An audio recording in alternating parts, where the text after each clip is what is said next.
കാശ്മീരിലെ പഹൽഗാം ഭീകരാക്രമണത്തിൽ കൊല്ലപ്പെട്ടവർക്ക് ആദരാഞ്ജലി അർപ്പിച്ച് ഡിവൈഎഫ്ഐ ഉപ്പുതറ മേഖലാ കമ്മിറ്റി.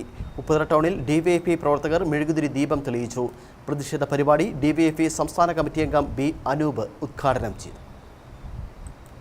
കാശ്മീരിലെ പഹൽഗാമിൽ വെച്ച് പാകിസ്ഥാനിലെ ഭീകര സംഘടനയായ ലഷ്കർ ഭീകരരാൽ അരുംകൊല ചെയ്യപ്പെട്ടവർക്ക് ആദരാഞ്ജലി അർപ്പിച്ചുകൊണ്ട് ഡിവൈഎഫ്ഐ ഉപ്പുതറ മേഖലാ കമ്മിറ്റി മെഴുകുതിരി ദീപം തെളിയിച്ച് പ്രതിഷേധം സംഘടിപ്പിച്ചു. കൊല്ലപ്പെട്ടവരുടെ ആത്മാവിന് നിത്യശാന്തി നേർന്ന് മെഴുകുതിരി തെളിയിച്ചാണ് ആദരാഞ്ജലികൾ അർപ്പിച്ചത്. ഭീകരാക്രമണത്തെ പൂർണ്ണമായും ഉന്മൂലനം ചെയ്യണം, രാജ്യം ഇതിനെ ഒറ്റക്കെട്ടായി എതിർക്കണമെന്നും ഡിവൈഎഫ്ഐ പ്രവർത്തകർ ആവശ്യപ്പെട്ടു. ഡിവൈഎഫ്ഐ സംസ്ഥാന കമ്മിറ്റി അംഗം ബി അനൂപ് പ്രതിഷേധ പരിപാടി ഉദ്ഘാടനം ചെയ്തു.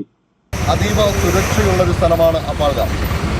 അങ്ങനെയുള്ള അപാൽഗാമിൽ കഴിഞ്ഞ ദിവസം വിനോദസഞ്ചാരികൾ ഒത്തുചേരുന്ന ഘട്ടത്തിലാണ് തീവ്രവാദികൾ ഏതാണ്ട് 250 കിലോമീറ്റർ താണ്ടി വന്ന അപാൽഗാമിൽ നിരായുധധാരികളായ ഒന്നും അറിയത്തില്ലാത്ത തങ്ങളുടെ ജീവിതം ആസ്വദിക്കാൻ പോയ സാധാരണപ്പെട്ട മനുഷ്യരെ നിഷ്ഠൂരമായി വെടിവെച്ച് കൊലപ്പെടുത്തുന്ന സാഹചര്യം ഉണ്ടായിട്ടുള്ളത്.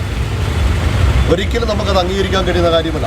നമ്മുടെ നാടിൻ്റെ സ്വൈര്യത്തെ തകർക്കുന്ന നിലയിലാണ് അവിടെ തീവ്രവാദികൾ നിലനിർത്തിയിട്ടുള്ളത്.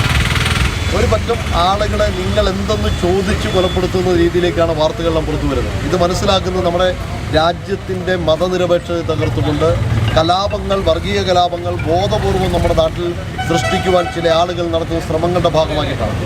ഡിവൈഎഫ്ഐ മേഖലാ സെക്രട്ടറി വിജേഷ് ബി, മേഖലാ president Sunil Kumar, K Kalesh Kumar, Kristi C D തുടങ്ങിയവർ പ്രതിഷേധ പരിപാടികൾക്ക് നേതൃത്വം വഹിച്ചു. Idukki Vision News Upputhara.